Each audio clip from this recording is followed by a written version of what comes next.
My goodness, friends, if there wasn't already enough going on in the world, we need to prepare for yet another west coast of Africa situation, and I'm not talking about La Palma. We are looking at a situation where many models, if not all of them, are projecting a major hurricane in Hurricane Sam, more than likely, to make its way across the warm water belt. And based on the info we have right here, right now, we could actually be looking at one of the bigger hurricanes we've seen all year long right in front of our faces. We got hurricanes, we got volcanoes, and we may even have one of the biggest earthquakes that ever took place on Earth, all taking place within our lifetimes. Unbelievable. Here we go.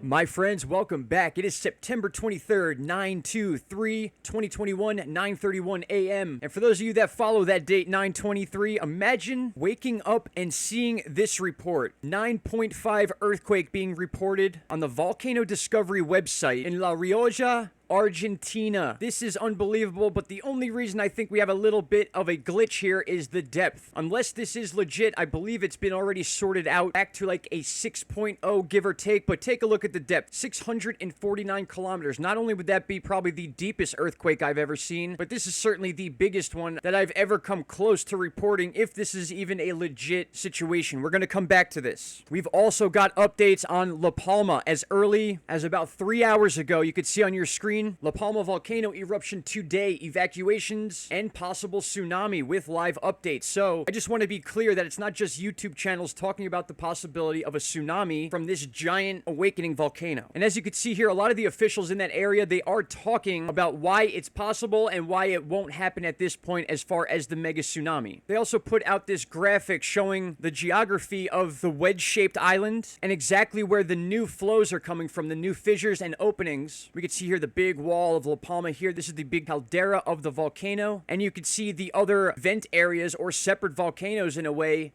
in each one of these lines here. So a very active island for its size, and clearly the location and the current news is putting a lot of people on their toes and a lot of people searching out this information, which is a good thing. I don't think there's mass panic going on. I think people are educating themselves on things they didn't previously know, and I think there is nothing wrong with that whatsoever. And before we get to that 9.5 possible earthquake in Argentina, unbelievable, probably being downgraded, we need to talk about the Atlantic Ocean, because we are still in the midst of a very busy hurricane season. You're looking at a view of Sam in just a few days from now, so we're going to start from the beginning, which is going to bring us right here to our 5-day graphical tropical weather outlook chart. And take a look at this. We still have Odette possibly out here making a return. Been hanging out there for a long time. Kind of reminds me of Jose back in 2017. Sat out here for about 8 days as the rest of hurricane season passed by. We have the remnants of Rose still hanging out towards the center Atlantic. And then here we go. We have Tropical Depression 18 soon to be Tropical Storm Sam. We have a Trailer Park Boys theme going on here. We had Julian early in the year. Now we have Sam. We had Pete Rose. A lot of play on stuff going on with this hurricane season and its names. And also we have a disturbance, surprise, surprise, of 20% over the next 5 days. In my opinion, we are going to very much complete this list of hurricane names. We have 3 more to go after Sam. And now you guys are really going to be like, whoa, what's going on here? So we're looking at the model run from yesterday. Keep that in mind. So I'm going to give you this model run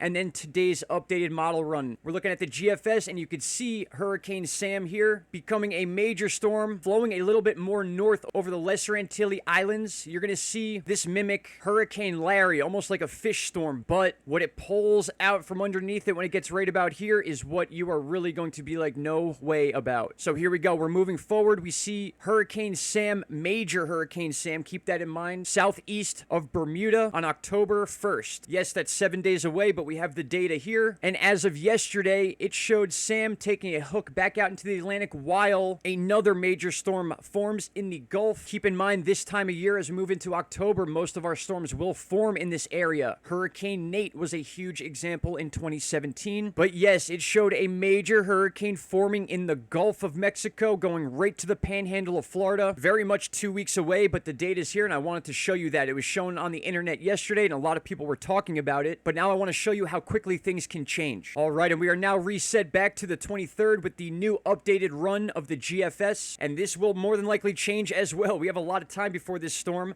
Being that it's already almost Tropical Storm Sam, we are definitely going to be looking at one of these long-term major hurricanes for this time of year with the warm water. But here is the updated version. Still staying off the coast of the northeast. This, in my opinion, will change based on the jet stream, and I believe this storm will get a lot closer to the United States than this chart shows. But what I wanted you to see here was the lack of the Gulf hurricane. In fact, it's more of a tropical storm at this point. So chances are we're going to see some action in the Gulf of Mexico in the very near future. Our nor'easter situation is going to be coming back, and just because we're nearing the end of hurricane season doesn't mean we're going to stop getting hurricanes. Another potential outcome is what we see here on the European model. Once again, remnants of Rose here, the possibility of Odette here, and then way down here is soon to be Tropical Storm Sam. And as we move in to the end of September, beginning of October, we see the same theme. Sam blowing up into a bigger storm, this time a lot closer to the Leeward Lesser Antilles, in the warmer water of our warm water belt coming off Western Africa, which is why we see the storm do this. An extreme westerly flow closer to the Bahamas and Florida. In my opinion, I believe this storm will be more like this than as we saw in the GFS. I'm not predicting any sort of landfall. I'm saying we need to prepare for this part of hurricane season just as if it was the peak. Now that we looked at potential Sam, where it is today as opposed to where it should be in a couple days, we can use these charts down here. First, we'll use the time chart, and already we could see this thing is projected to go from tropical storm to a major hurricane by Tuesday. This may happen even sooner, but the fact that we're seeing NOAA posting this timeline with a major hurricane symbol on this shows that they know very well that this time of year, these conditions are exactly what produces these storms. Finally, I'm going to show you the updated spaghetti plots we have and the possible strength. I don't think I need to explain much here. We are looking at the potential for a major hurricane. We've been saying this for a few days now. Based off of the movements of Rose and Pete, we saw this storm coming right on the heels of those two. And you can see right here, many models bringing this well above a major hurricane, which would be 111 miles an hour, category 3. In fact, I'm seeing a lot of resemblances in this storm, and I hate to say it, but it's true, to Irma, to Maria. These paths are very, very noticeable, and now that we have a few days of watching that low pressure system form, which is now becoming Tropical Storm Sam, it's very much mimicking these storms that we've seen in the past. This is a very good idea of the spaghetti plots we're going to use because the storm is still so far out that anything that happens between the 10-degree north line and about 15-degree north line is what's going to make or break the rest of the path. So anytime it's flowing more westerly underneath the 15-degree line, chances are we're going to see this thing get very, very strong before it makes that natural northern hook. These storms want to move north naturally, but they're influenced by the Bermuda Atlantic bubble or the jet stream or other high and low pressures. But that is the latest data that we have for Sam. You're going to see the name Sam any minute now in the news and on the Weather Channel because we are just at that point, that strength, and we're soon enough in the lifespan of this storm that the major hurricane status, chances are, will come.